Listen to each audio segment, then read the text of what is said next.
Yo, time to wake 'em up!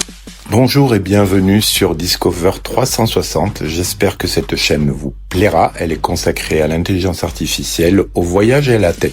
Yo, check the mic, 1, 2. N'oubliez pas de souscrire. Bonne écoute. Next cipher begin.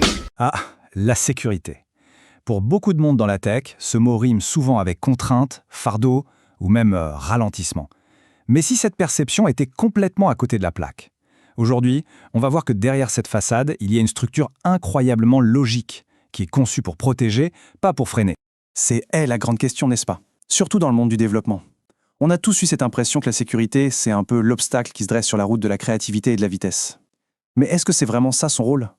Et c'est là que la perspective change du tout au tout. La sécurité, ce n'est pas un mur arbitraire, c'est plutôt une armure, un système de protection super bien pensé pour défendre ce qu'on construit. Les applications, les données, les utilisateurs. Il faut la voir comme une alliée, pas du tout comme une ennemie.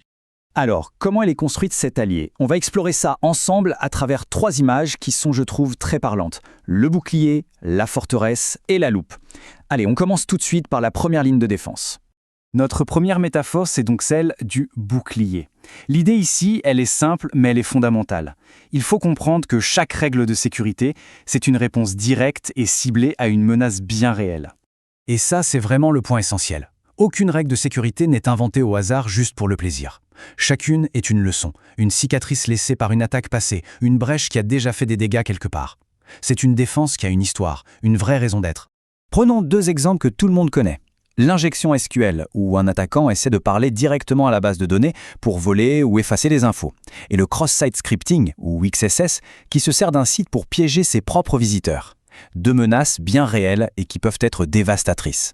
Et face à ça, quel est notre bouclier? Eh bien, c'est une règle d'or, la validation systématique de toutes les données qui entrent dans le système. En inspectant et en nettoyant ces entrées, on bloque l'attaque à la source. L'attaquant est complètement désarmé avant même d'avoir pu tenter quoi que ce soit. L'image est parfaite. Pensez à un videur à l'entrée d'une boîte de nuit. Son but, ce n'est pas de refuser l'entrée pour le plaisir, c'est de filtrer les menaces potentielles pour que tout le monde soit en sécurité à l'intérieur. Eh bien, la validation des entrées, elle fait exactement la même chose pour une application. Un bouclier, c'est super efficace pour parer les coups directs, mais un attaquant un peu malin, il ne va pas toujours foncer tête baissée. C'est pour ça qu'un seul bouclier, ça ne suffit pas. On doit penser comme les bâtisseurs de châteaux forts. Bienvenue dans la métaphore de la forteresse. Le principe de la défense en profondeur, il est simple à comprendre. On ne mise jamais tout sur une seule muraille. On construit des couches de protection successives. Si la première cède, la deuxième doit tenir, puis la troisième, et ainsi de suite. Chaque couche ralentit l'attaquant, l'épuise. Et pourquoi on fait ça? Pourquoi superposer? Tout simplement parce que la perfection en sécurité, ça n'existe pas.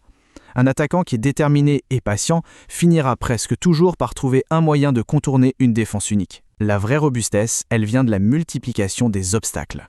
Regardez ce que ça donne en pratique. Le vrai danger, il vient rarement d'une seule faille gigantesque. Non, il vient plutôt d'une chaîne de petites faiblesses. Suivez la séquence. Une simple page d'erreur, un peu trop bavarde, qui révèle une version. L'attaquant trouve une faille connue pour cette version. Il utilise un script tout prêt trouvé sur Internet. Et voilà. Une petite fuite d'infos se transforme en compromission totale. Chaque couche de défense qu'on ajoute vise à briser un maillon de cette chaîne. Tout ça, ça nous amène pile à notre 3e et dernière métaphore, la loupe. Parce qu'une faille de sécurité n'est jamais vraiment isolée. Son danger réel dépend énormément de l'endroit où elle se trouve. Le contexte peut absolument tout changer. Ça, c'est une idée un peu contre-intuitive, mais elle est cruciale.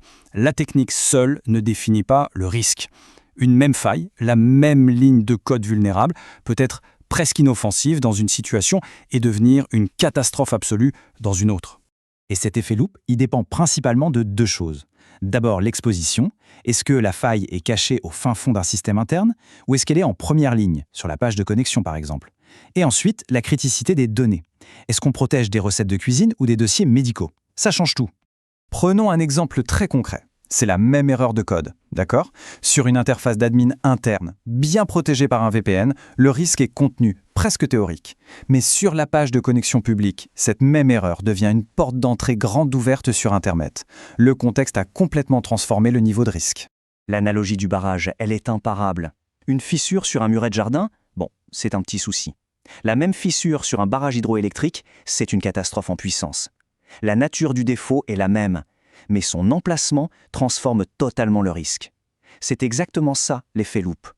Bon, on a vu le bouclier, la forteresse, la loupe. Qu'est-ce qu'on retient de tout ça? Il est temps de rassembler les pièces du puzzle pour voir l'image d'ensemble. Alors, petit récapitulatif pour que tout soit bien clair. On a le bouclier. Chaque règle est une réponse à une menace précise. Ensuite, la forteresse. On superpose les défenses pour briser les chaînes d'attaque. Et enfin, la loupe, on évalue le risque en fonction du contexte, c'est-à-dire l'exposition et la criticité. 3 images simples pour une construction vraiment intelligente. Le vrai changement de mentalité, il est là.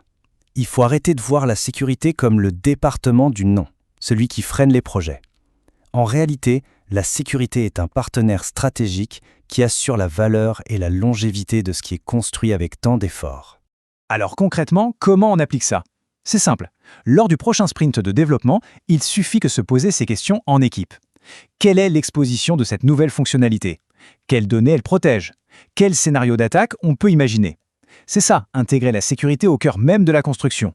Et pour finir, la question à garder en tête. Pour le prochain projet, quels sont les scénarios d'attaque en chaîne qui sont possibles? Penser comme un attaquant, ce n'est pas une perte de temps. C'est la meilleure façon de construire des forteresses qui tiendront vraiment debout.